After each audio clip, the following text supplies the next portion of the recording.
Hey guys, tonight we drift into a world where memory hums like a drumbeat under a starlit sky. You sit cross-legged on the warm earth, wrapped in the scent of charcoal fires and millet beer, as the Griot clears his throat.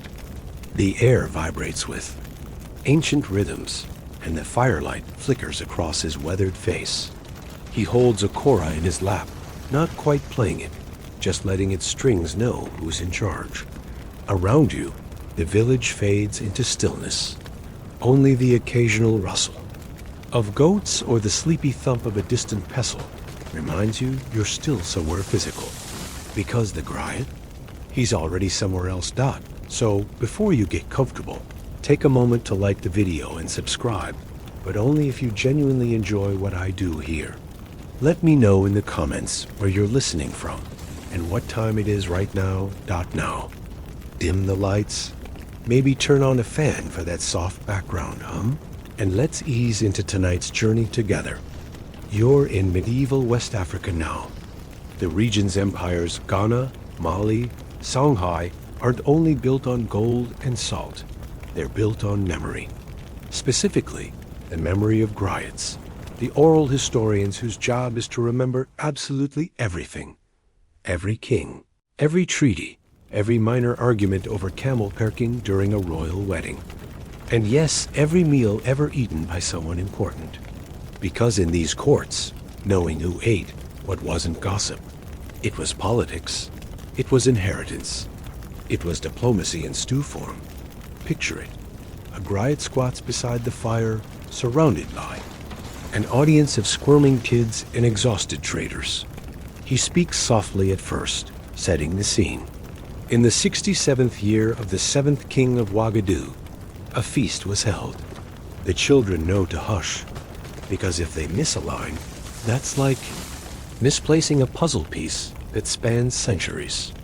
The Griot continues, detailing how the king preferred groundnut stew with baobab leaf, how his first wife insisted on millet cakes shaped like spirals, and how the ambassador from the forest region brought dried monkey fruit and refused to eat anything cooked in cow butter.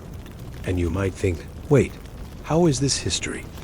Where's the war, the conquest, the plagues? But this is Griot history. It's domestic, intimate, full of flavors and quirks that would never make it into a European chronicle. Because the Griot's job isn't just to record what happened, it's to make the past taste real, mainstream historical fact. The Griots, or Jalis, depending on the region, were more than performers. They were living archives, trained from youth to memorize thousands of genealogies, laws, stories, and yes meals. In some families, Griot training began as early as age 5. No books, no scrolls. Just repetition, rhythm, and a strong aversion to forgetting. You can almost feel it, can't you? The weight of all that memory. Imagine trying to recall every lunch your great-great-grandfather ever had, plus what condiment he asked for, plus the name of the cook's cousin who accidentally salted the rice twice. Now multiply that by an empire and make it rhyme. But here's the fringe tidbit. Some Griots didn't just preserve memory, they shaped it. A particularly persuasive Griot could elevate a forgotten uncle into royal succession or smooth over a scandal with a well-placed metaphor about fish stew gone cold. As a result, kings treated Griots with enormous respect. Offending one wasn't just rude, it risked erasure from the past. Historians still argue whether Griots were neutral archivists or spin doctors with exceptional rhythm. Was the story truly preserved or carefully reseasoned over time to make one dynasty look tastier than the last? Some believe Griots were more like chefs with selective spice racks, emphasizing sweetness here, bitterness there, always crafting a memory that suited the moment. You shift on the ground, feeling the warmth from the fire and the hypnotic pull of the Griot's voice. He's talking now about the court of Sundiata Keita, founder of the Mali Empire. A boy crippled in youth, Sundiata was once mocked for needing assistance just to get to the table. but the Griot tells it differently. In this version, Sundiata's mother prepares a broth so nourishing that it strengthens his legs and his destiny. She places it before him, steaming and spiced, and when he eats, he rises for the first time unaided. Is it legend? Is it lunch? Hard to say. In Griot history, the two are often the same. You smile slightly.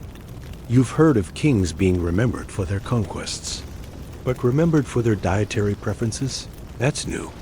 Still, it makes a strange kind of sense.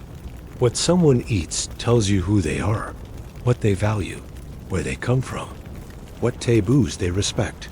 Did the king fast on holy days? Did he refuse fish because of an ancestral curse? Did he demand red palm oil even in drought seasons?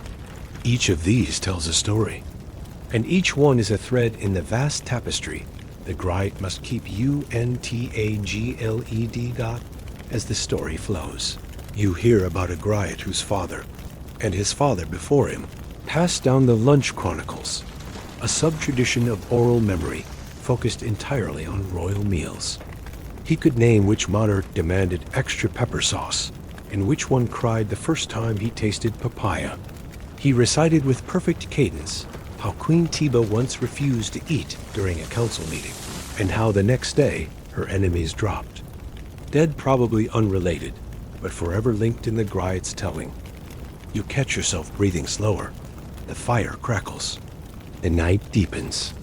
The Griot's voice grows softer, weaving images of spice markets and golden platters, of quiet tension over missies and yams. You imagine sitting beside a young apprentice Griot, whispering along with the stories, hoping to remember every detail. And just as you think you'll drift off, the Griot raises a hand and changes tone. Like not all stories are sweet, he says. And you know there's something bitter in the next dish. The Griot clears his throat again, and the air shifts. You feel it like a breeze moving through the leaves, not cold, just different. The stories now lean toward the savory, the sour, the complicated flavors of memory. You're still seated by the fire, knees tucked under your chin, but your ears perk up. This is no longer about what kings liked to eat. This is about what they refused. The tale begins with a ruler from the Jollof, Empire, a man known for his rigidity and sharp appetite for order. He banned garlic from his palace kitchens, not because of an allergy or spiritual taboo, but because his uncle once burped during a diplomatic banquet. That one sulfuric mistake cost the empire a treaty, or so the Griot says. Ever since, garlic was considered a traitor's root. It's told half as a joke, but only half. Because in these courts, food wasn't just nourishment, it was message. The presence or absence of a dish spoke volumes. Refusing a meal could be a snub, an accusation, or a declaration of war. One king once rejected a bowl of egusi soup offered by a foreign envoy, and within a month, both their armies met at the riverbank. Soup diplomacy at its deadliest. Mainstream historical fact. West African courts held elaborate feasts as essential. Diplomatic rituals. Meals weren't just ceremonial. They were political negotiations disguised in courses. The seating, the order of service, and the specific dishes offered all conveyed rank, alliances, and grievances. A wrong plate served to the wrong guest could derail years of strategy. The Griot leans forward, lowering his voice to a hush. He recounts a story of the Benin court where the Aba once invited a rival war chief to dine. At first, the gesture seemed friendly, but the meal, 3 dishes of snail stew, bitter leaf salad, and nothing else, was a coded insult. In local symbolism, snails represented slow, weak prey, and bitter leaf hinted at an unpleasant truth. The rival smiled through the meal, then vanished into the night. 2 moons later, he returned with an army. Historians still argue whether that meal was an insult or a trap, the Griot says. Or maybe the Aba simply liked snails. You chuckle a little, because the line between history and allegory is always a little blurry when told under stars. The Griot doesn't pause. He keeps going, now recounting a queen who refused to eat for 40 days. Not out of mourning or illness, but to prove her spiritual purity before rain season. Her people followed suit. Crops wilted, animals grew lean, and finally, on the 41st day, the sky split open and poured. Coincidence? Possibly. But the Griot tells it with conviction. He talks about fasts taken before war, of dishes burned on purpose as omens, of stew pots left untouched as warnings. The stories drift through your mind like smoke, winding between fact and feeling. One ruler refused fish for a year after dreaming of a river monster with his father's voice. Another refused honey after a bee stung his youngest son. You'd expect these tales to be funny, but the Griot's tone keeps them grounded. Each refusal, each decision, marks the rhythm of an empire's rise or its fall. And now, the fringe detail. There were Griots who memorized entire menus of exile. Foods once loved by fallen kings, then outlawed from the palace after their disgrace. A bitter porridge, a spicy goat stew. These recipes became taboo, quietly erased from kitchens in memory. Except, of course, the Griots remembered. They always do. In fact, some Griots kept shadow menus, unspoken culinary lists whispered only in training. If you asked too directly, they'd shrug. But if you caught them at the right hour, usually around dusk, they might tell you about the rice dish that cursed a dynasty, or the plantain fritters no one dares cook on Thursdays. Not because the ingredients were rare, but because the memories they stirred were too dangerous. Your ears catch another tale now, about a royal wedding where two rival families clashed not over dowries or protocol, but over soup thickness. The groom's mother insisted on a watery peanut stew for ease of digestion, while the bride's aunt demanded a thick, hearty bowl for the dignity of the ancestors. The feast ended in shouting, overturned bowls, and a quiet annulment weeks later. The Griot raises a hand. This is why, to this day, the village of Ngolu stirs counterclockwise. Out of spite. You smile again, your eyes growing heavy. These stories are odd and intricate, but they make a strange kind of sense. Memory, here, is a matter of taste, literally. To remember a ruler properly, you have to know how he ate, what he refused, and who he shared his meals with. Ends this portion with a pause, then a whisper. There was once a prince, he says, who asked for nothing but plain millet, every day, no spice, no sauce. He lets the silence sit. Some say he was humble. Others say he feared betrayal. He leans back. A man who trusts no seasoning, trusts no one. You think about that as the fire pops softly. The Griot begins tuning his kora now, fingers plucking low notes that ripple like river water. You breathe slower, letting the story settle into your bones. The lesson, if there is one, is this. In West Africa, you don't just eat food. You inherit it. You wield it. And sometimes you regret it. The night hums around you, a mix of insects, rustling trees, and the low buzz of shared memory. The Griot now rests his kora gently beside him, as if it too needs a break from the weight of remembering. He lifts a calabash cup to his lips, sips, and turns to you with a half smile that says, "You're not ready for this one.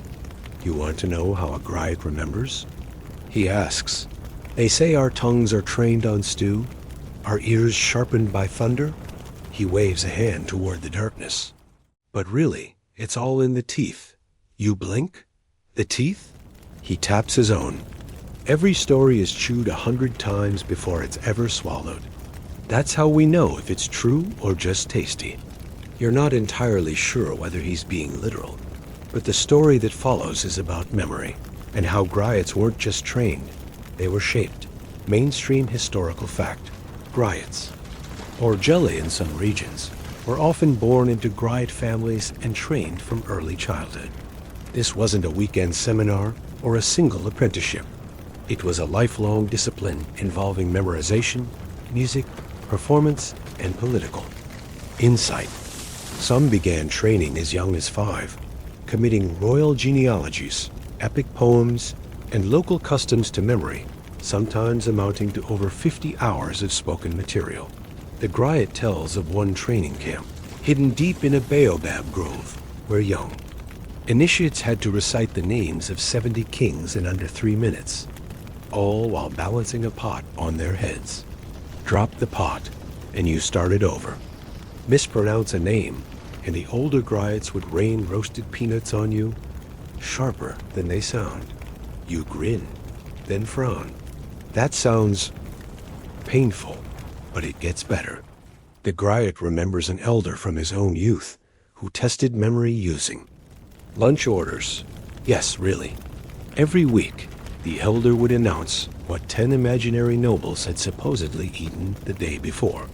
The apprentice's job? Remember each dish and match it to the correct noble backward 3 days later. Get one wrong, and you had to reenact the meal using clay models. Griots weren't just storytellers. They were databanks with drumbeats. Fringe detail?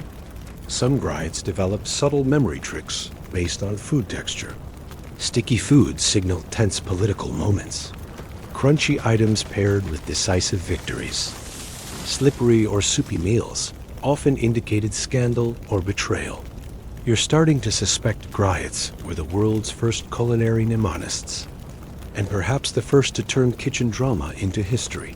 Historians still argue whether Griots had actual photographic memory, at Griot muses, or whether they just told it so confidently no one dared question them. He laughs, and you laugh too, because you have seen people get away with less, using nothing but charisma and a loud voice. Next, the Griot shifts tone.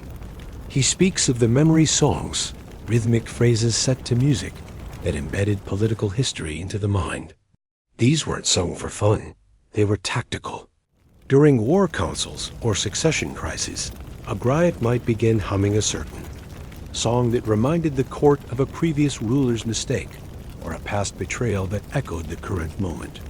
It wasn't advice. It was a warning. One Griot allegedly prevented a civil war by singing a lullaby about spoiled yam stew. No one understood at first, but the elders caught the reference. That was the dish served the last time a crown prince tried to steal the throne. The room quieted. Plans changed. War postponed. Some think Griots used metaphor because it was poetic, your storyteller says. But really, it was protection. Say the wrong thing too plainly, and you end up silenced. Say it in song, and you're just a musician. Another tale follows. An elder Griot, toothless with age, who whispered entire epics, using only the rhythm of her tongue against her cheek. A young prince once spent weeks trying to decipher her clicks and clacks, finally realizing each one marked a different ancestor's reign. Some people have family trees. Griots? They have percussion. You feel your eyes getting heavy again, not from boredom, but from the sheer depth of this. It's not the details that wear you out. It's the reverence. Every syllable feels precious, inherited, a live dot. And then, the best bit of all, the Griot leans in and says there's one phrase no Griot will ever forget. A line passed down from the very first memory keepers of Mali. If you eat without remembering, your belly is full, but your soul stays empty. You smile faintly. That one makes sense in any century. The fire dims. The Griot draws a line in the dust with one finger. Each story, he says, leaves a groove in the earth. Not always deep, but enough. He pauses, brushing the dust away. Your job is just to walk carefully, so you don't lose the path. You nod. You don't say anything, because the night is too full already with spice, with names, with the soft weight of memory cooked and chewed and served across centuries. You wake slowly to the smell of roasting millet and old leather one eye, half cracked as the Griot adjusts his tunic, now rumpled from sleep. Morning has crept in with all the drama of a whisper, pale light filtering through woven mats and dancing across the packed red earth. The fires burned low, but memory? Memory never sleeps. The Griot clears his throat, not out of need, but tradition, and picks up where he left off. You don't ask how he knows. Griots always know. Today, it's about nicknames, not yours, not his, but those of the kings he's been singing all night. Apparently, lunch preferences weren't the only things Griots memorized. They cataloged quirks, pet peeves, favorite sandals, allergies, and most amusingly, the private nicknames used by those closest to the royal family got mainstream historical. Fact, many West African royal courts kept two separate histories. The official one for the public and for posterity, and the unofficial one for navigating court politics. Griots were the rare beings who carried both in their heads. You might hear them refer to a past king as Sondiata the Swift in public, but around the fire, he became Lion Who Feared Cats, a jab at his rumored phobia of house cats. The Griot chuckles now, fingers dancing absent-mindedly along the edge of his robe as he lists off some of his favorites. King drinks water through cloth. Overly cautious. Herder of three opinions. Indecisive. Banana ear. Liked flattery. Peeled away criticism. You wonder how much of this was pure satire. But then he leans in close and murmurs, "These names saved lives." You blink. What? He nods. Say a king grows suspicious paranoid. Power will do that to you. You can't correct him, not directly, but call him by the name his uncle gave. Him as a boy? Banana ear? Suddenly, he remembers laughter. He softens. He listens. That's Griot magic. Fringe detail? Some Griots crafted entire lullabies or riddles made up of nothing but these nicknames. It turned memory into a game and a camouflage. If a rival spy overheard, all they'd catch was a list of odd phrases about food, animals, and household items. Only the trained ear knew they were hearing political code. Historians still argue whether these nicknames were ever written down, the Griot says, voice low. But Griots didn't trust ink. Ink can be forged. A whisper? He taps his temple, much harder to fake. You're beginning to realize that Griots were not just storytellers, but protectors. Not just musicians, but archivists of human nature. And their memories carefully curated, endlessly rehearsed, could carry secrets safer than any lockbox. He launches into a story next. A court dispute, minor on the surface, about a bowl of goat stew, but it had layers. Layers like onions, only political. Apparently, the stew was served cold one day, an insult in royal tradition. One noble took offense, accused the cooks of conspiracy. Tempers flared, fists clenched.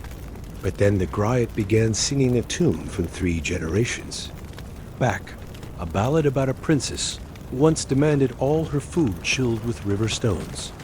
The punchline? That princess was the angry noble's grandmother. The room burst out laughing. Crisis averted. You smile, sleep still tugging at your eyelids. It's like learning that world leaders once had food fights, and Griots were the ones wiping the mashed yam off. The walls with a song. He shifts again. This time to the subject of inheritance. Griots, he explains, didn't just remember kings. They remembered their relationships. Who trusted who hated who borrowed whose sandals and never gave them back. Because ruling wasn't just law, it was emotion. And history, for all its scrolls and statues, ran on feelings as much as facts. One tale stands out. A young prince, unsure if he could claim the throne. His father had promised it to him, but the council disagreed. So the Griot sang a secret verse, never spoken outside the family, taught to him by the king himself. A verse about the boy's birth, the promise made in the presence of ancestral spirits. It wasn't written anywhere, but it was remembered. And that memory changed everything. You ask softly, what happens when a Griot forgets? The Griot stills. For a long moment, he says nothing. Then, gently, a nation limps. It's not dramatic. It's not even sad. It's just true. He lifts his kora again and begins to hum. Not quite playing, just tracing notes in the air. Our power, he says, was never just in knowing what happened. It was knowing how people felt about it. He strums once. Why else would we memorize the king's favorite stews? You think about your own memories, the ones you keep, the ones you discard. You wonder how many are tied to something as simple as the way someone looked at their food. The Griot says, in this next part, you'll meet a king who couldn't eat bread unless it was sung the first. You raise an eyebrow. He nods solemnly. Every meal began with a lullaby, you'll see. And just like that, the next story begins. The sun has climbed higher now, golden and warm, dust curling through the cracks of the woven walls like smoke without a fire. You're still there, still with the Griot, and somehow the rhythm of his storytelling has become the rhythm of your own breathing. You blink, and he's already halfway into the tale of the king who refused to eat unless his bread had been serenaded first. Yes, really, he was called Mali Faringo, but Griots like to call him Ears in His Belly, because that's where he claimed to do his best listening during meals. You imagine it now. A solemn king seated on a low stool, wide ivory platter in front of him, arms crossed until the Griot plucked the opening chords of the bread song. Mainstream historical fact. In the 13th and 14th centuries, Mali and Songhai, courts maintained a strict code of ceremony around royal meals. It wasn't just about sustenance, it was about order. A perfectly arranged platter showed discipline. A well-timed hymn meant harmony. If the song started late, so did the king's temper. You'd think it would be a short tune, right? Something about millet or meat. Nope.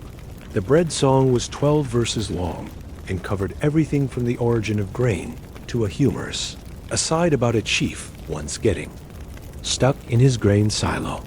The king never cracked a smile, but his eyes twinkled on verse 7 every time. The Griot chuckles now, remembering. He once sent a foreign dignitary away, he says, because the man interrupted verse 3. You? Think about how today we can't even wait for ads to finish before skipping to our content. But Mali Faringo? He made entire embassies wait through a musical monologue about sorghum. There's a kind of poetry in that. Fringe detail. Some Griots carried spice pouches in their satchels, not for cooking, but for metaphor. A sprinkle of dried ginger might accompany a tale about betrayal. A whiff of cloves meant wisdom. These weren't for the audience, but for themselves, to stay emotionally synced to the story they were telling. Griot work wasn't just oral, it was sensory. No. The Griot speaks of one particularly tense evening when bread song turned into something else entirely. The king was grieving, no one knows why, and sat stone-faced through all 12 verses. So the Griot, without pause, began a 13th, an improvised one, about loss, about fathers and sons and winds that forget where they blew from dot by verse. 15, the king was weeping into his bowl of millet. And dinner? Dinner went cold. Historians still argue whether this tale proves Griots were therapists or manipulators. The Griot says now, dusting off his knees. But I say, does it matter? The king slept peacefully that night. The tempo shifts. Now you're hearing about a different kind of memory. One rooted not in kings or lineage, but in flavor. A Griot might be asked, what did King Musa eat before crossing the desert? And he'd answer, not with a list, but a story. He crushed dates into his bread and drank honey water steeped with tamarind because it reminded him of his grandmother's laughter. You're beginning to see the pattern. Every detail remembered had a purpose. Food wasn't just food. It was a map, a mood, a moment in time. One king, called Yali Kher, reportedly changed his entire foreign policy after a dish of smoked fish reminded him of a treaty feast from his youth. The Griot doesn't laugh at this. He respects it. A well-cooked fish, he says, can bring peace faster than any sword. He plays a few quiet notes, then launches into another tale, this one stranger still. A queen named Teen had a habit of naming each dish on her plate before eating. She believed the stew tasted better if it had a title, the Griot says with a grin. So instead of okra with goat, she'd call it green threads of the thunder goat. Naturally, the Griots remembered these names too. There's even an entire recital performed once a year called the Catalogue of Queen Teen's Dinners. You almost can't believe it. But then again, your brain is now filled with images of kings eating in silence while Griots chant food poetry. And somehow, that feels more real than most textbooks. The Griot finishes his drink just water, nothing poetic, and says, "When we Griots were young, our tests weren't in years or wars. They were in menus." He raises an eyebrow. You think it's easy to remember which king hated lentils but adored boiled cactus? Think again. He leans closer, voice low. And we weren't just memorizing what they ate. We remembered why. Which ant first fed it to them. Which festival it appeared in. Which battle was fought on the day it spoiled. The Griot's tone softens, eyes drifting to the ceiling. Memory is never neutral, he says. We remember what made people feel. That's what lasts. You feel it now, too, that weight of emotional history, of moments wrapped in flavor, of policy shaped by taste. And just when you think he's done, he adds one last morsel. You haven't heard the pepper song yet, have you? Apparently, it's sung only in the dry season, only after the hottest pepper in the kingdom has been consumed by the Griot himself. And it's intense. You taste truth when your tongue burns, he says, only half joking. You almost want to ask for. A performance, not almost. The air thickens with heat, but you barely notice now your mind too deep in the fabric of flavor and memory the Griot keeps weaving. Somewhere between the lentils of one king and the cactus stew of another, you realize the Griot has led you into a quieter rhythm, a lull in the storm of royal quirks. But you don't rest long. He lifts his kora again, plucking soft, deliberate notes as if summoning another layer of time. You remember the king who banned salt? He asks, with a sly smile. You shake your head, or at least you think you do, and he begins, Saltless Bala. That's what they called him. Not to his face, of course. To him, he was Bala the Wise, Bala of the Dry Palate. But everyone else knew he had a grudge against flavor, a real one. After one of his advisors choked on a particularly salty duck leg during a palace feast, Bala outlawed salt in all palace dishes. Mainstream historical fact? Some West African rulers did use food laws to assert power. Salt, despite being a regional. Gold mined literally, since it was traded nearly ounce for ounce with gold in the Sahel, was also a class marker. Controlling access to it sent a loud message. If your people can't flavor their food, they remember who took the flavor away. So yes, the salt ban had logic. But also spite, fringe detail. The Griots kept underground recipes during this era. They weren't just musicians and historians. They were culinary smugglers.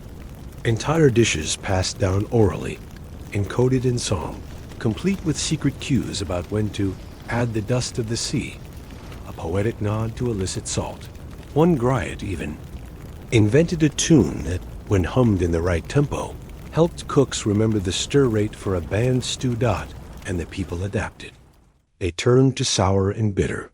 Tamarind, bitter leaf, even charred clay. Some said the food became better, not because of taste, but because of rebellion. Every bite was a little insult to the king. Historians still argue whether Bala's ban was political, medicinal, or just pure paranoia. The Griot mutters now, twisting a ring on his finger. But the songs we kept? They remember a man with a saltless heart. Then he changes tone again, so deftly, you barely notice. The next story begins like a breeze, slipping under a woven mat dot. This king didn't just ban salt, he encouraged experiments. A kitchen of chaos, the Griot calls it. Imagine chefs turning up at court with grilled locusts, roasted banana peels, cassava root candies dyed blue from crushed flowers. Nothing was too strange too far. One day, a dish of mashed snails. The next, papaya fried in fish oil. King. Doro the brave, the Griot says. Not for battle, but for taste. The Griot laughs. He only feared one thing: boiled yam. Said it made him dream of falling down wells. That night, you picture a dining hall that smelled like a jungle, and a chemistry lab had a royal baby. It wasn't food, it was experiment. Doro kept a court of what he called taste scouts, who wandered the empire in search of new things to chew. Every week, one scout returned with something strange. Once it was a root so spicy, it made everyone hiccup for an hour. That was the high point of the meal, Dot. There were, of course, failures. The fermented jackal liver was quietly buried behind the royal kitchens. No one speaks of it, not even the Griots. But Doro loved it all. A tongue that doesn't travel is a tongue that forgets, he once declared, probably while chewing something still moving. And here again, the Griot returns to that gentle law, because he's not just telling you these stories to amuse you. He's teaching you how memory survives through repetition, yes, but also through emotion, laughter, disgust, surprise, hunger. He sings a short verse now, one you've never heard. It's soft, almost a whisper. In the court of the tongue, there are no lies, only spice, and the memory spice denies. You close your eyes and listen, and somehow your own memory stirs of dishes long forgotten, of childhood meals that shaped who you are. That's the Griot's trick. He makes the past feel like your own. You open your eyes and find him tracing lines in the dust with a stick. Each line becomes a timeline, a pathway. Here, he says, this is the year of the bitter. Yam War. You blink. Wait, the what? Apparently, two minor kings related by marriage, but enemies in appetite declared ceremonial war over a shipment of yams believed to be cursed. King Nani accused King Sajo of sending bad yams during a festival of peace. In return, Sajo sent back 1,000 mangoes. Rotten. A message, not a gift. For months, emissaries traded passive-aggressive food baskets. One Griot recalls a cassava dish sent with a poem. To Sajo of sour skin, here's food that won't let you win. You try not to laugh, but you fail. Despite all the food flinging, no real fighting occurred.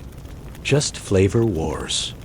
Eventually, they reconciled by creating a shared dish-pounded yam with spicy mango sauce served at a neutral village feast. The Griots remember it as the meal that ended the Sour War. Now the Griot falls quiet, his fingers absently strumming. The air hums with heat and story. He smiles faintly. Flavor is not just taste, he says. It's what a people allow themselves to remember. You nod. It makes sense now. This isn't about food. It never was. It's about memory dressed in meals, Dot. And somewhere, just at the edge of sleep, your stomach growls. You rub your eyes, not from tiredness, but from that dreamy fog the Griot's voice leaves behind. As he plucks his kora, soft and slow, a new layer of history simmers to the surface. This time, it's not a single king he evokes, but a whole era, an age of empire expansion. Trade routes bursting with spice sacks and honeyed fruits. And Griots themselves taking on a strange new duty. Royal food testers. Not for poison, the Griot explains, swaying gently on his mat, but for dignity. You tilt your head, confused. You see, he continues, as kings tried to impress one another, food became more than nourishment. It became language, and a single spoiled dish could insult an entire dynasty. So Griots, already masters of language, were tasked with mastering the culinary dialect of diplomacy. Mainstream historical fact? By the height of the Mali and Songhai empires, the Griot was more than a musician or storyteller. They became political advisors, genealogists, diplomats, and as you're now learning, food ambassadors. In courts where rivalries were etched in song and soothed with feasts, the Griot's job sometimes involved tasting a dish to gauge its tone before it reached the king's lips. Fringe tidbit? There was once a Griot known only as Griot, whose palate was considered so refined that he could detect the mood of a cook from the spice balance alone. Legend says he once stopped a war by halting a dish of stewed antelope mid-journey, claiming it carried bitterness like a neglected wife. And that was before the taste test. The Griot chuckles now, remembering. They say Griot never ate. To live, only live to taste. He lets the phrase hang like incense in the heat dot in one famous story. Griot was invited to the court of a rising general, soon to declare himself king, who had no patience for subtlety. Feed them meat and send them away, he said, when told of the Griot's arrival. Griot sat down and was served a bowl of overspiced groundnut stew. He took one bite, placed the spoon down, and simply said, "This stew desires too much." It was a quiet insult. The room went silent. Later that night, the general sent for Griot. "What does my stew desire?" he asked. "Your throne," the Griot answered. Nobody knows what happened next. But a year later, the general was dead, and the stew recipe was lost. Historians still argue whether Griot was an oracle, or just incredibly passive-aggressive. The Griot says, raising an eyebrow, "You laugh. It's too odd, too human to be." False dot, and then he moves on. Because stories like meals must keep being served. You now hear of Griots who kept flavor scrolls, long oral catalogs of spices, herbs, combinations that pleased certain rulers or drove them to fury. One ruler, apparently, would only eat if the smell of cloves preceded the meal by at least 10 minutes. Another demanded that no dish contain more than 7 visible seeds, fearing that odd numbers beyond that brought betrayal. You wonder how. Griots remembered all this. The answer, of course, is rhythm. Some chants weren't poems, they were menus. Whole courses turned into lullabies. You hear one now, softly hummed by the Griot before you. Bitter leaf for the bitter days, sweet yam when the child obeys, grind the millet, roast the gourd, boil until the spirit's bored. You realize, somewhere around the 3rd line, that your toes have begun to tap. That's the secret. Memory doesn't live in words, it lives in beats. The Griot's tone dips again, this time more serious. He tells you of a queen, not often mentioned in the loud tales, whose rule was short, but whose cooking transformed an entire province. Queen Awata. She came to power not through war, but marriage. And she lost her husband in a single season. Most expected her to be pushed aside. Instead, she built her court around a kitchen. Mainstream records mark her rule with domestic stability. Nothing dramatic, nothing war-torn. But Griots remember the Queen's 3-cauldron law, which stated that every major decision must be preceded by a communal meal. You imagine it now, a palace not filled with shouting warriors, but bubbling broth, slicing sounds, and the soft hiss of fire over iron pots. Fringe detail? Queen Awata had a wooden ladle carved with glyphs that said, "Think before you chew." It was considered sacred, passed down 3 generations before disappearing in a flood. Some say it floats still, somewhere near the old capital's ruins. Under Awada's reign, arguments were cooled with sour tamarind broth. Alliances were sealed with honey cakes, and her people remembered her not as fierce, but as she who stirred the clay.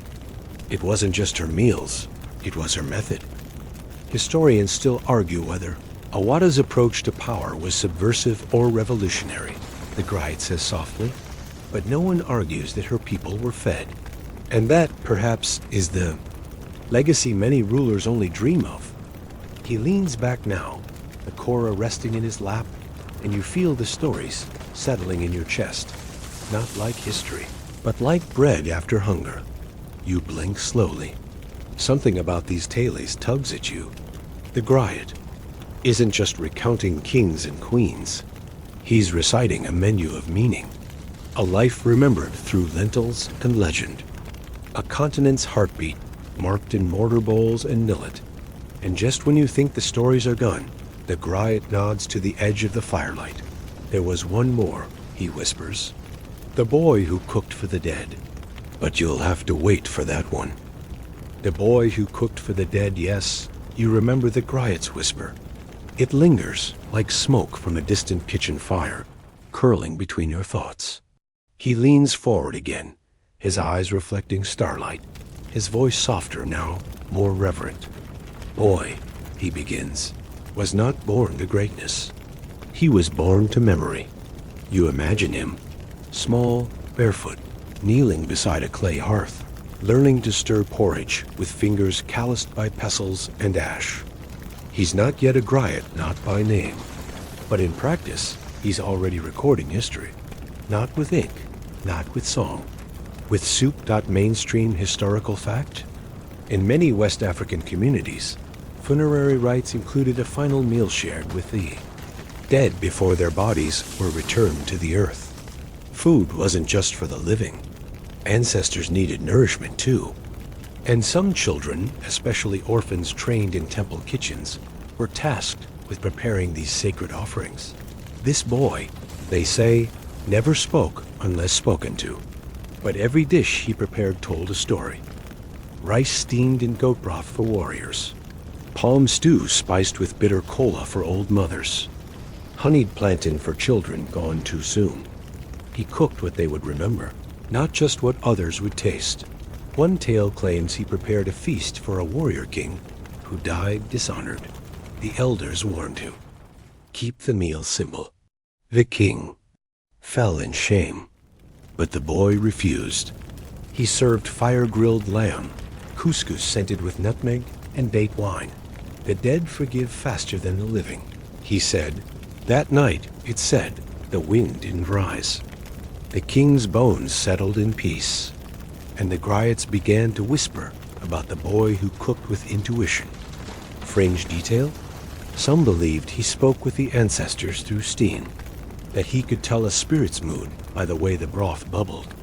One night, his stew boiled without heat, and he announced, calmly, a new chief will fall before sunrise. He was right. Still, historians still argue whether this boy ever truly existed, or if he was a symbol. One Griot invented to remind the rest that food and memory are sisters. But in many villages, his story remains part of training. Not every cook is a Griot, but every Griot must know how to cook for grief. The Griot now plucks a gentle chord on his Korra, just one, and the silence after it rings louder than music. You close your eyes for a moment, and when you open them, the story has shifted again. Now he speaks of duels not with swords, but with spices. You snort gently. Of course, only a Griot would turn conflict into cuisine. There was a time, he says, when rival courts didn't send warriors to provoke each other. They sent chefs. One legendary event, the Feast of Tamale Ridge. 2 Griots, representing competing princes, were tasked with preparing meals that would either declare friendship or insult. The stakes? Control of a trade road. The rules? No speech, only Spice.1 Griot prepared a fufu so smooth, so subtle, it was said to evoke peace just from touch. The other presented a fiercely peppered egusi soup that made a nearby camel sneeze. Who won? No one knows. But both Griots were paid in gold and asked to return the next year. It became an annual festival, and for 2 centuries, wars were prevented. Not by treaties, but by stew-offs. Historians still argue whether these events were truly political or simply performative. The Griot concedes. But ask any elder near Tamale Ridge, and they'll tell you who won every single year. Hint, it was never the one who used too much salt. As the fire crackles, the Griot lets his voice drift back into gentleness. He wants you to imagine being a Griot apprentice sent on your first mission, not with scrolls, but with a ladle and a cowrie shell filled with cardamom. You'd enter a stranger's home, he says, and ask not for their name, but for their taste. Each bite revealed the family's mood, their hopes, their hurts. A burnt yam might mean grief. A perfect bean cake, celebration. Your job wasn't to eat it, it was to understand. It's hard to say when Griots became gourmets.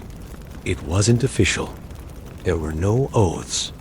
But somewhere between the cowherders and the ivory traders, memory and mealtime fused. Food became folklore. He pauses now, watching you closely. You think memory is stored in minds? He asks, not unkindly. It's stored in mouths. He taps his chest. And here, suddenly, you're back in the boy's shadow. The one who cooked for ghosts. The Griot says he grew old. Never took a wife. Never spoke much. But when he died, the mourners didn't weep. They cooked 1 pot per year of his life. Every recipe remembered. And as they stirred and tasted and passed down spoons, they said, "He fed the dead. Now we feed him." You feel something tighten behind your ribs. It's not sorrow. It's awe. Because this is how history survives. Not in books. Not in monuments. But in the quiet act of passing a bowl. And as the Griot leans back again, eyes half closed, you realize you haven't moved in a while. The fire is low. Your thoughts are warm. And the story, is still simmering. You're not sure when the night got so still, or when the Griot's voice became more breath than sound. But here he is again, gently peeling back the layers of memory like the skin of a soft fruit. He begins with laughter, his own, a light chuckle that says, "This one, you'll like." "Let me tell you about the Griot who forgot," he says. Wait, what?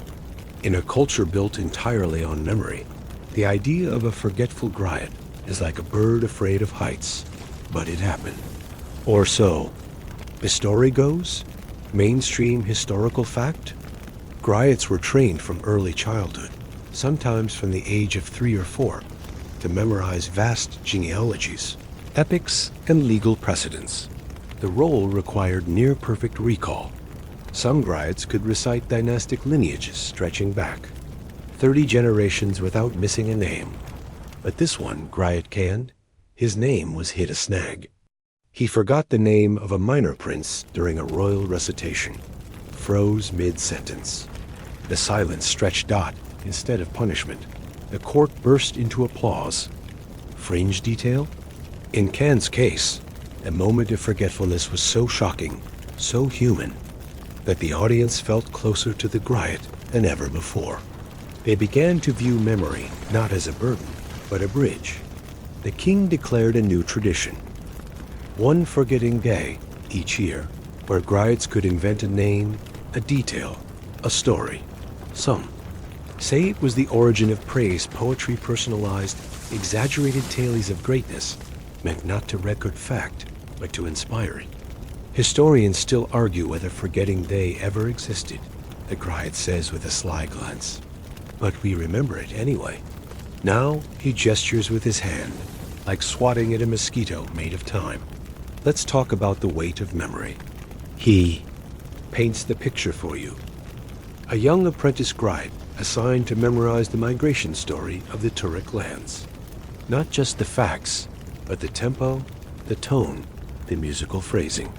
It takes him 3 years. On the day of performance, his voice fails.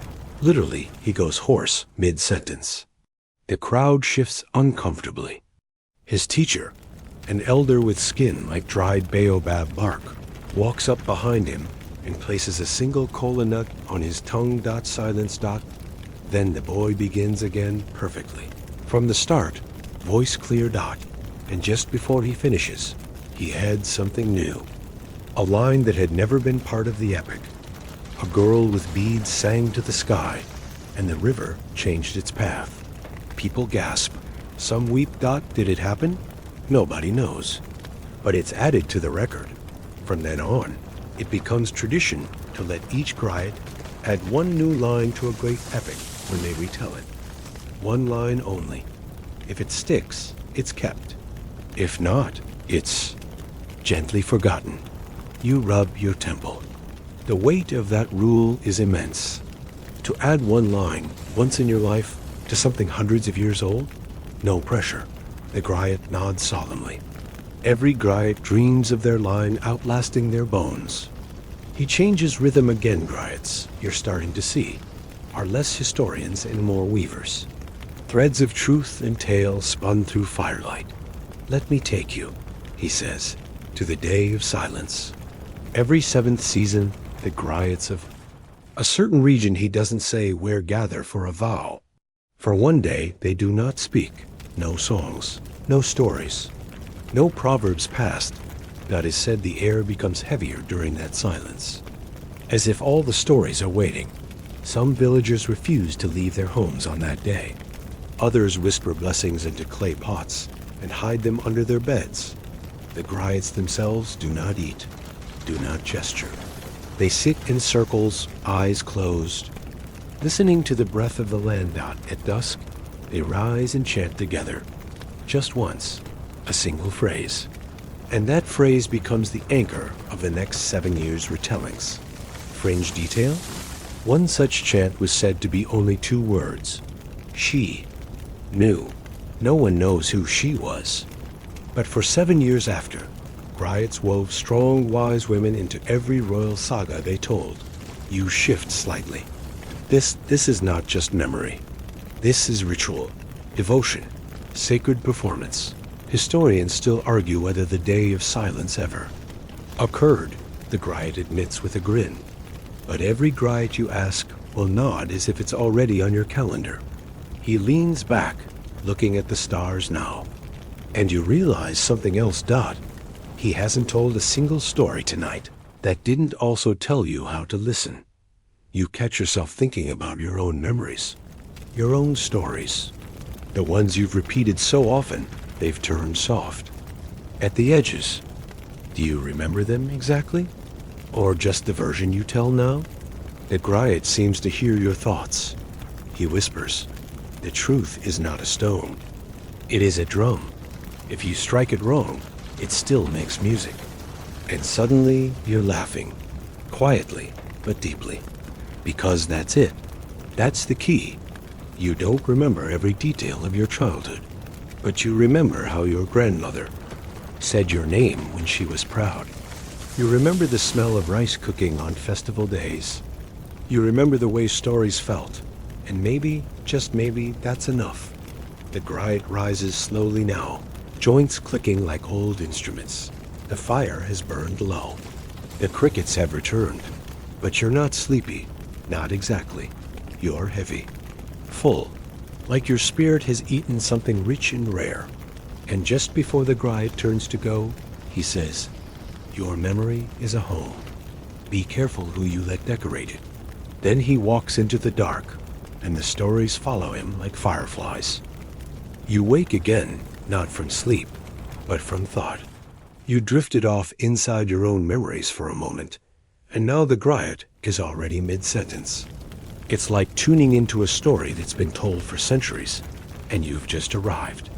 During the good part, he's talking about names, not just names as labels, but names as entire histories collapsed into syllables. In West African tradition, names are not casual. They are living things. When spoken, they awaken memories. When withheld, they keep secrets. Mainstream historical fact? Among many West African cultures, a person's name includes lineage, birthplace, achievements, sometimes even events surrounding their birth. You aren't just Moussa or Fatou. You are Moussa, born during the rainy season, son of a weaver whose cry silenced a jackal. Griots had to memorize not just royal names, but the web of relationships tied to them. Which cousin betrayed? Which king who married into which tribe, who owed a debt from 3 harvests ago? It was a lattice of sound and meaning, a verbal family tree blooming with every generation. You imagine a Griot whispering these names over an infant's cradle, like planting seeds in the air. Fringe detail? In some traditions, Griots would intentionally mispronounce or alter a name during ritual storytelling, not from error, but to test the listener's memory, to see who among the audience noticed. If no one corrected the name, the version could stick, becoming the new truth, like a linguistic game of telephone played with sacred thread. Historians still argue whether these changes were deliberate, the Griot says with a shrug. But names, like rivers, have a way of carving new paths. He tells you of one famous case, a king whose name was so difficult to pronounce, his Griots simply replaced it with a praise title. Over time, the actual name was vanished from memory, and only the praise name survived. Now the praise title means he who forgot himself into greatness. You take a breath. That hits a little close. The Griot moves on, seamlessly, as always. Let's walk the market, he says. You imagine it now, not the usual daytime bustle, but the memory of a market, suspended in twilight. Each stall a story. Each seller a custodian of taste and sound. There's a woman singing to her wares roasted yam, ground millet, cola nuts. Her voice echoes down the aisle and sparks a memory in an old man buying peppers. He pauses, turns to his grandson, and begins a story. The first time I tasted this spice, he says, was the day the Griot came to our village on a white mule. The story unfolds. The mule had spots. The Griot sang under a neem tree. The soup that day was too salty, but no one cared because the song was so sweet. You blink. Suddenly, the flavor is the story. Memory, the Griot tells you, hides in the senses. In taste, in smell, in rhythm. It's why Griots often describe meals in such vivid detail. Not because kings were foodies, though some certainly were, because the memory of a meal is easier to carry than the weight of a war. A king's entire reign might be summarized as he who served dried mango before battle, or the one who refused onions, even in peace. You laugh. You can picture that king sitting on a throne made of carved baobab, nose wrinkled, muttering, "Remove the onions." Another story takes shape. A Griot who deliberately cooked terrible meals for nobles, so they'd remember her stories more clearly. Dry stew, oversalted porridge, tough meat. But the tales she told while serving them? Unforgettable. Historians still argue whether she was a bad cook or a genius. The Griot says with a grin. And now you're walking again, this time past a riverbank. The stars are reflected in the water, and somewhere nearby, someone is playing a cora gentle, harp-like, each note falling like dew. The Griot pauses. Do you know what else we remember? You look up. We remembered the silences. Not everything a Griot said was spoken. Some of the most powerful lessons were delivered in gaps, in breaths, in side glances that lingered just long enough to raise questions. During tense political transitions, a Griot might begin a familiar story, pause before the ending, and leave the room. The audience would sit in silence, filling in the rest. Later, people would ask, did he mean this king is like that one? Is this decision about to echo a mistake? The silence made the audience complicit in memory, not the Griot smiles. Sometimes, what you don't say is the most remembered part. He offers one last tale before the fire dims again. A king once asked his Griot to erase a mistake from the official oral record, an embarrassing battle, badly lost. The Griot nodded and said, "It is forgotten." But that night, he taught a new story to his apprentice. Not of the battle, but of a bird that flew backward to avoid seeing its own nest burn. The apprentice asked, "Is that about the king?" The Griot only replied, "If it flies backward, let it be."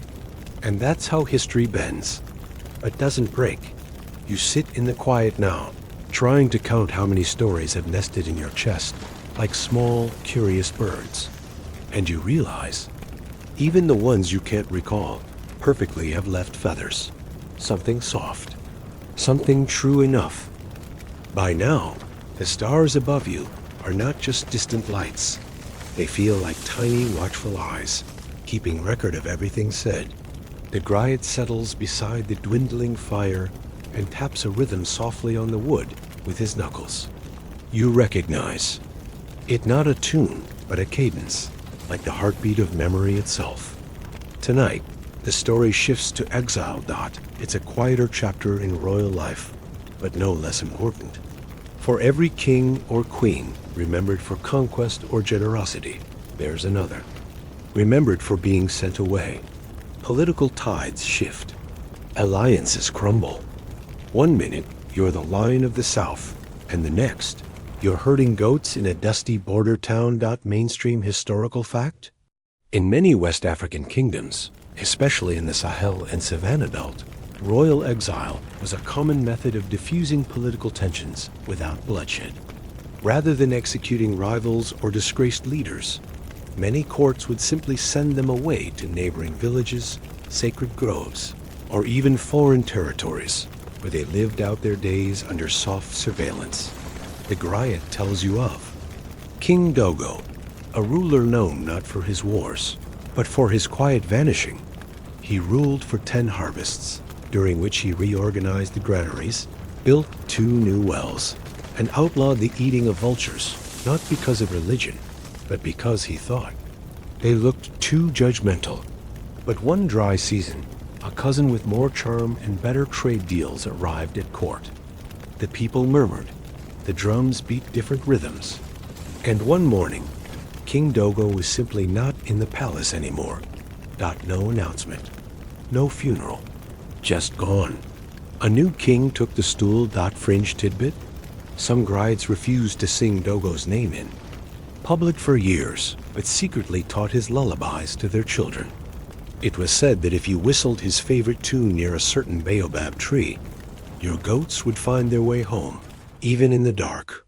Historians still argue whether Dogo died in exile, the Griot murmurs, or whether he returned disguised as a salt trader decades later. Some swear they saw him at the river, offering advice to fishermen. It's not about what's provable, it's about what echoes. The Griot stokes the fire, and the next tale flickers into shape. This one is about memory theft. You blink. What do you mean? He explains sometimes when a new ruler took power, they would try to erase their predecessor from collective memory. Not by burning scrolls or breaking statues, though that happened too, but by forbidding Griots from speaking their names. Griots under threat or pressure would comply. Sort of, they'd stop saying the names, sure, but they'd still tell the stories. Only now the characters were a certain man or a woman with fire in her voice. The audience would still know. The bones of the story remained. The Griot leans in. It's hard to kill a story that's been sung. Sometimes, the act of forgetting becomes a story of its own. There's a tale of Queen Kalama, known only by her symbols. Her name was banned, so Griots taught children to recognize the patterns of her jewelry, the rhythm of her speech, the way she once danced in a circle before judgment. Years later, when the ban was lifted, the children already knew the stories. They just didn't have the name. And so they whispered, "That was the queen whose name we were born remembering." You smile at that. You can almost hear the melody she danced to. Back in the firelight, the Griot begins tapping again, this time a little faster. He tells you about the mismatched kings, rulers chosen not for skill, but for circumstance. Sons of concubines, uncles too old for battle, daughters dressed as sons, cousins from the wrong branch of the family tree. Their reigns were brief, odd, sometimes laughable, but they mattered. One such ruler, nicknamed the King Who Sneezed, too much, ruled for only 5 months. During his coronation, he sneezed 11 times in a row, which many took as a sign. Some thought it meant prosperity. Others fled doubt his biggest accomplishment, ordering every family in the capital to plant 3 banana trees. They didn't grow. Well, the Griot chuckles, but the monkeys were thrilled. Fringe detail? That king's portrait shows him seated with a handkerchief raised mid-sneeze. To this day, Griots use sneezing as a metaphor for rulers who arrive unexpectedly and depart even faster. You wonder what your reign would be remembered for. The Griot pauses, sensing your thought. You don't need a crown to leave a story. Behind, he says, just a moment, a kindness, a mistake. Even your footsteps are telling tales behind your back. He adds a log to the fire. The flames crackle and sparks drift like fireflies. The conversation lingers on the edges of politics and prophecy. Some Griots, he continues, were more than just historians. They were dreamers, diviners, dreaming a king's future before it arrived. They'd sing of battles not yet fought, lovers not yet met, droughts that hadn't yet cracked the ground. One predicted the fall of an entire dynasty by watching a spider spin its web backward. Historians still argue whether Griots truly saw the future, he says. But everyone agrees they never wasted words. You're quiet now, watching your breath curl into the night. The fire is softer. The air is colder, but your mind feels full, as if every story just added one more puzzle piece to the wide, sleeping picture of the world dot, and the Griot, still humming, lays his hand gently on the earth. This ground remembers everything, he says, even you. The fire's rhythm slows, and your eyes follow the glow as it dances across the Griot's face, now more shadow than light. He begins again, gently like a leaf brushing your shoulder. The next story, he says, is about women. Not queens, not consorts, but powerhouses in their own right. The ones whose names lived not on thrones, but in the space between verses. You shift on the woven mat, the scent of ash and tamarind thick in the air. And listen, there was a woman named Binta Short, sharp, with the laugh of a drumbeat. She wasn't born noble. She didn't inherit anything but stubbornness. And yet her memory walks through every market in her old kingdom. She controlled salt caravans. She chose marriage the way one chooses spices sparingly and for effect. She once negotiated a grain treaty with 2 kingdoms while delivering a baby in a corner of her compound. It's said she named the child after the better deal. Mainstream historical fact? In many pre-colonial West African societies, particularly among the Yoruba, Hausa, and Mande peoples, women played significant roles in trade networks, diplomacy, and even military command. While Western narratives often erased them, oral traditions preserved their influence. Female chiefs, market heads, and spiritual leaders weren't rare, they were vital. But official court records? Silent dot, so the Griot sang louder. He taps his fingers to his chest and recalls Yasa, the gold weaver, who wore 11 rings won for each deal she brokered between rival families. Or Aya of Songhai, who once held court with her enemies and made them weep with a single story about a drought and a dying bull. Fringe tidbit? Some Griots kept a separate songbook never written, only whispered for women's stories too dangerous or too tender for the main fire circle. These songs, passed only from mother to daughter or apprentice to apprentice, were known as the soft histories. And the debates? Oh, they're still heated. Historians still argue whether female griots known in some regions as gules shaped the narratives or simply preserved them, the Griot says, raising an eyebrow. But tell me, can you truly separate the two? He doesn't wait for your answer. Instead, he hums a soft line, a lullaby about a merchant woman who traveled alone for 40 years, carving her map into memory. You hear the words. She walked until the wind remembered her scent. The wind shifts slightly, and it feels like that line just stepped into the present. Now comes a quieter moment. The Griot tells you about forgetting not the deliberate kind, the other kind. The slipping dash away he speaks of old Griots whose memories fray like worn robes. Names that once flew easily from their mouths now stall. Stories blend, heroes repeat. The beat is there, but the verse falters still. No one shamas them. Instead, communities gather around, filling in the gaps. A child might shout a name mid-verse. A niece finishes the proverb. And when a story fully fades, it becomes a kind of holy absence, a gap others learn to dance around. You're reminded that memory isn't a solo act. It's communal, collective. Like a pot passed around the fire, everyone adds seasoning. In one village, the Griot says, a woman carved forgotten names into a drum's underside. When people played it, they didn't hear words, but the rhythm carried the memory forward anyway. Sometimes, music remembers what mouths forget. Another story? Of course. This one is about a stolen proverb. A rival kingdom once captured a Griot during a raid. Instead of harming him, they fattened him up, housed him well, and asked him to tell only their stories. He agreed, but with a trick. For every tale of their glory, he inserted a single proverb from his homeland, slipped in like spice. Eventually, their children began using these phrases. A goat does not race the wind, they'd say, or a cracked calabash still holds rain. Harmless enough, until one day, someone recognized them not as quaint sayings, but war songs. Hidden rebellion. Homeland pride buried in borrowed language. Fringe detail?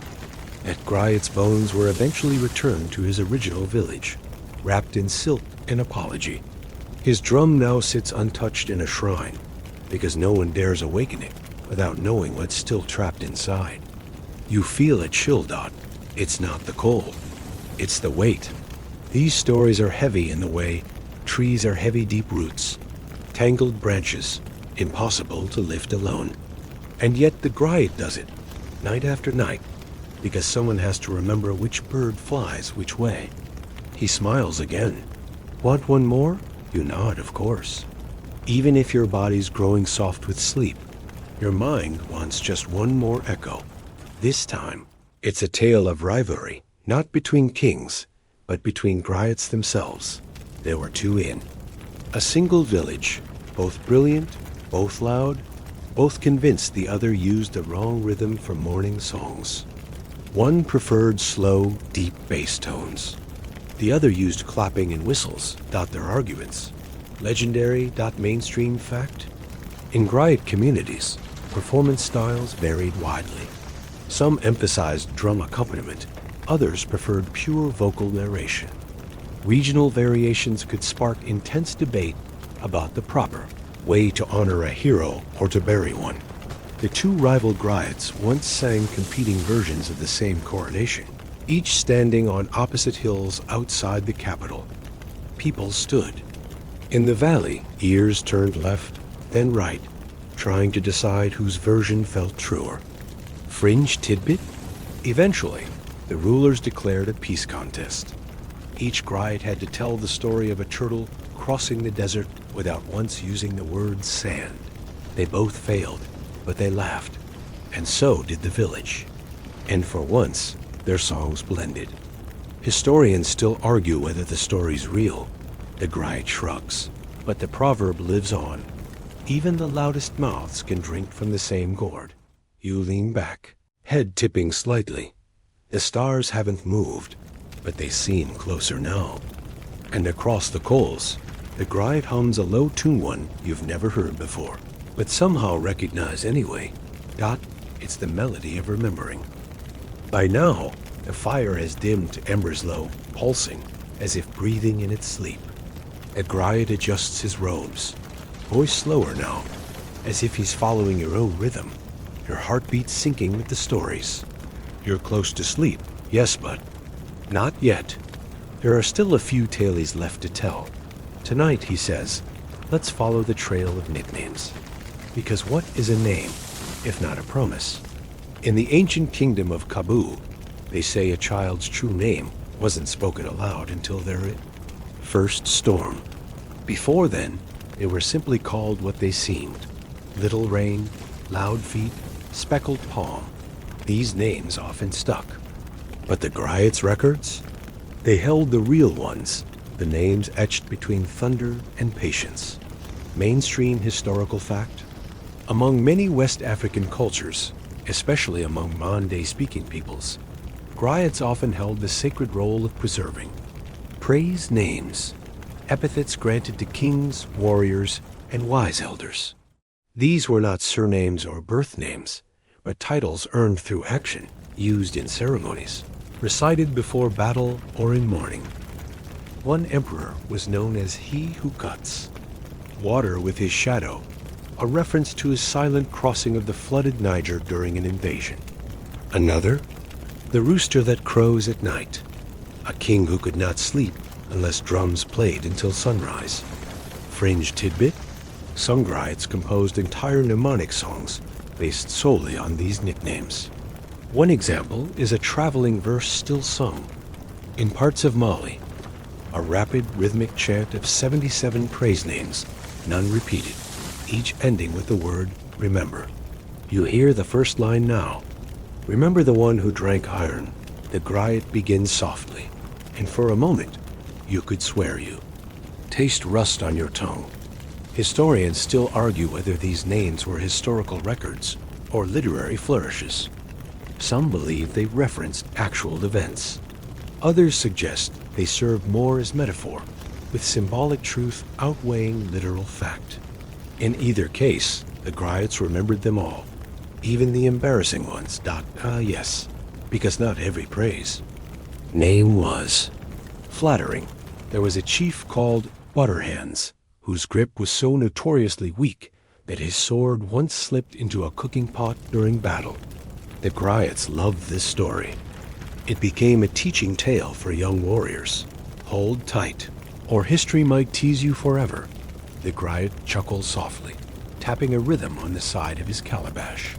He says there's power in naming things, just as there's danger. A name, spoken by a Griot, could seal an alliance or end a feud. It could ignite pride or shame. That's why Griots were feared. Two, not just respected. One story tells of a king who tried to bribe his Griot into never mentioning his cowardice at a failed siege.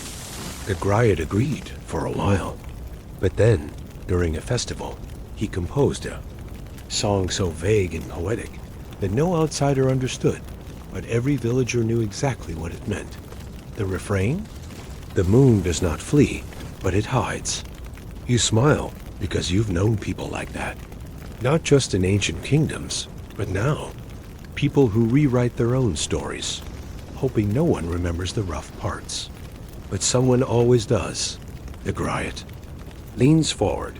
Now he wants to speak of exile, not his. Someone else's. Once, he says, there was a prince who was banished, not for treason, not for crime, but for laughter. He mocked a royal decision in public, during a thunderstorm when he thought no one could hear, but someone did. And so, he was exiled. He wandered for years, refusing to adopt a new name, even as others tried to rename him in their tongues. But wherever he went, he carried a Griot's tale in his belt pouch, a single verse praising his mother's wisdom. He would show it at every campfire. And so, even as his name changed, the story remained mainstream fact. Griots often created song talismans, short, personal verses or praises carried by nobles as proof of identity, especially when traveling or in political exile. These verses could be sung aloud to prove heritage or alliances in foreign courts. Fringe tidbit: some Griots trained their memories to recall reverse praise insults or curses passed down as cautionary verses. A failed leader's name might never be spoken again, but his failings were remembered by what wasn't said. Historians still argue whether Griots used omission as political weaponry, whether the silence in a lineage was louder than any verse. Some suggest entire dynasties were forgotten simply because their Griots refused to sing. The fire pops. A spark lands near your foot. You don't flinch, because the Griot's voice is softer now, drawing you in closer. He tells you of the boy, with no name, born during a solar eclipse, hidden during a war, raised by silence and old riddles. He was never given a proper title, but one day, at age 12, he returned to the village that lost him and recited its entire genealogy from memory. He spoke of his grandmother's laugh, his grandfather's ankle scar, the mango tree where his mother was first kissed. And when he finished, the elders gave him a new name. He who returns the thread. The Griot pauses. Every story, he says, is a thread, and every night we weave them back into the world. You glance up. The stars are blurred now. Not from clouds, but from the slow press of sleep edging in. Just before he ends the section, he hums one last line. Even wind has ancestors. And somehow, you believe it. The fire's nearly out now. The shadows are long, stretching past your ears and into memory itself. The Griot leans back against the tree trunk, letting the hush do its part. But you are still awake barely, so he begins again. One last tale. He promises. One more verse before the quiet takes over. He wants to talk about food. You blink, amused, a little startled. Yes, food. Not war, not kingdoms, not betrayal or coronation, just meals. Because he says, if you really want to know, a king, study what he eats. Mainstream historical fact. In many West African courts, Griots were tasked with memorizing not only a royal's lineage and deeds, but also the ceremonial details of their daily lives. Meals included the exact grains preferred, spices forbidden, number of dishes served, and timing of feasts were all committed to memory and recited as part of official ritual praise.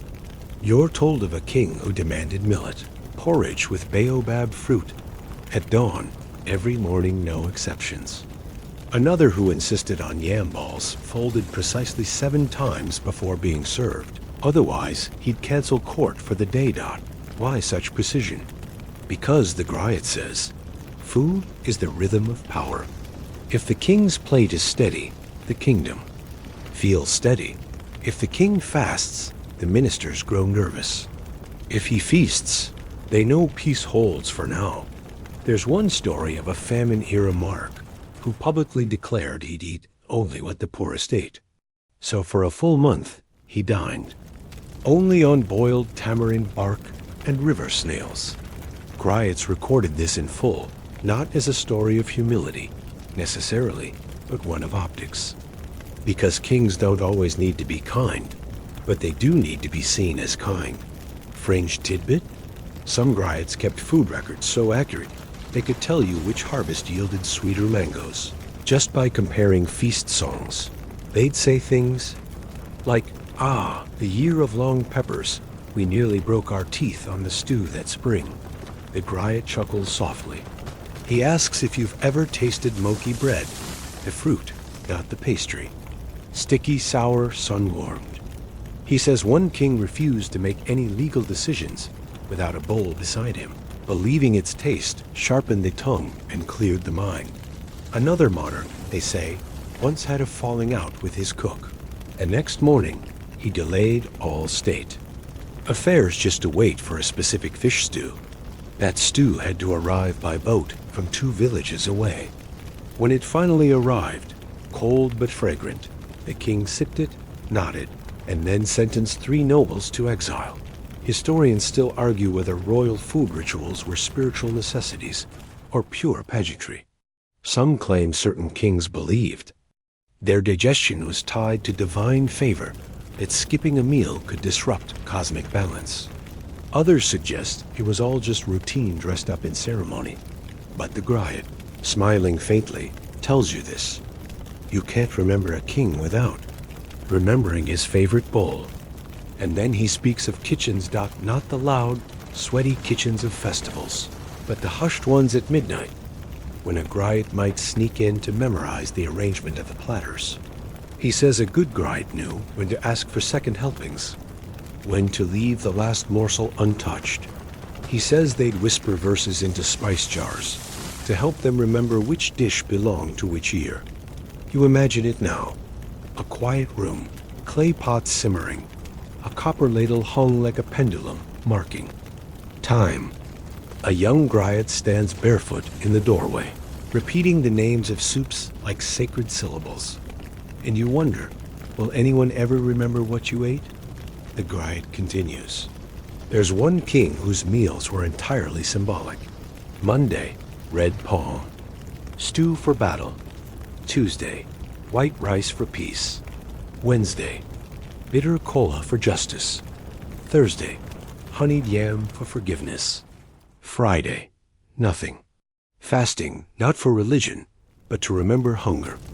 His Griot created a song called The Week's Plate. Every child in his court knew it. You hear it now, hummed low and steady. Red for strength, white for light, bitter for truth, sweet for right, empty for the breath between. A silent bowl where gods have been. You feel that one settle into your bones. A breeze curls through the night, gentle now. The fire doesn't fight it. Neither do you. The Griot tells one last story, shorter than the others, softer than a sigh. A forgotten king, no surviving statues, no surviving weapons. All that's left of him? A recipe. Crushed locust beans with fermented sorghum served over hot coals. His name is gone, but his dinner survives. And so, he survives too. You smile, eyes half closed, because memory, you realize, doesn't care what form it takes. Sometimes it's a crown, sometimes it's a song dot, and sometimes it's just lunch. The fire's embers now look like stars sunk into earth, dim, pulsing, patient. The Griot's voice is lower, slower, and you find yourself breathing in rhythm with it, like waves lapping gently at the edge of sleep. You barely register that he's started again. This time, he speaks of legacy. Not the kind carved in stone or minted into coins, but the kind whispered across generations, soft, almost breakable. Like thread passed hand to hand dot, he tells you how Griots, generation after generation, memorized entire lineages back to the founding ancestors. Not in neat little charts or timelines, but in poems and proverbs, in drum patterns and dance steps. Your name, in that world, wasn't just a name, it was a place in the story. A verse in the epic. Mainstream historical fact. In many West African societies, Griots were considered living libraries, capable of reciting not only the genealogies of kings, but also the key deeds and scandals of each ruler's reign. They didn't write, they remembered, which made their training both sacred and grueling, and it began early. A child born into a Griot family would start with lullabies, not to be sung to them, but by them. By the time they could run, they were practicing tonal language, learning the rhythm of speech, the cadence of memory. Their toys were cowrie shells and carved figures used to mark dynasties. Their games were memory trials. One wrong line, and they'd start again. You imagine a young Griot apprentice, maybe 9 or 10, reciting the song of the Buffalo King to his grandfather's nods. Miss a stanza? Back to the beginning. But nail it on the first. Try a smile. Maybe even some roasted maize. The Griot pauses and lets you consider that. The quiet discipline of memory. The belief that knowledge isn't just read, it's worn in, like sandals made of truth. And then he gives you the fringe detail. Some Griots believed memory lived in their bones, that a sacred line, once repeated enough, would embed itself in the marrow, becoming unerasable, even in death. One elder Griot reportedly requested that his femur be used to carve a new kora, a stringed instrument, so that his stories could keep singing. You blink slowly at the thought. A song strummed on a bone. A history you can hear, even if you never see the scroll. Historians still argue whether these oral traditions are reliable sources by modern academic standards. Some claim they're too poetic, too mutable. Others argue that the discipline and ritual of Griot memory created accuracy through reverence. After all, in a world without paper, truth had to move like a river fluid, but never lost. And you, floating now in this moment between awareness and dreams, feel like part of that river. You remember when the Griot first started speaking hours ago. You were wide awake, alert, skeptical. But now, your body sinks, heavy with stories, with dust and firelight, with yams and battle cries and echoing drums. It all blurs together intentionally, like a painting with no straight lines. He talks now of a Griot's end, not as a death, but as a passing of sound. The final time a Griot speaks, he doesn't fade. He echoes. His verses are taken up by another. His voice never truly silences, it just changes registers. He leans forward now, close enough that you almost feel the warmth of his words. Your name, he says, is a verse someone else will hum. And in that moment, you understand. This wasn't a lesson. This was a lullaby. The Griot hummed softly now, something without words. Something ancient. Something warm, and you let it carry you. Let it cradle the slow breath in your chest. Let it roll you back through centuries, back through drums and dust and song, until you're just a name on someone's lips, tucked in between the stews and the storms and the stars. Because that's what history is, not just remembered, but felt. Word count, 1072. Down. Final 300 words. The night folds around you now, like soft linen, loose and quiet. The fire's gone out completely, and even the thaw. Wind has decided to hush. Only the memory of rhythm remains. Drums you can no longer hear, voices you can almost still taste. Your limbs feel distant, heavier than before, but in a comforting way. Like they've been wrapped in the weight of centuries, swaddled in stories that no longer ask you to carry them, just to hold them for a while.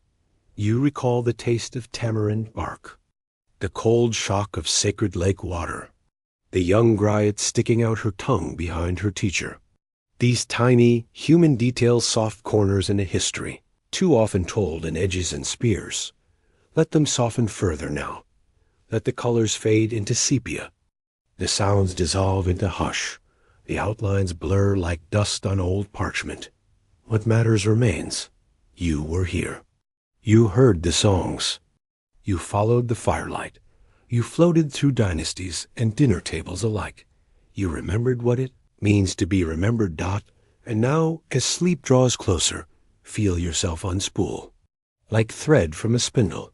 Like a line from a verse. A soft exhale from history's lungs.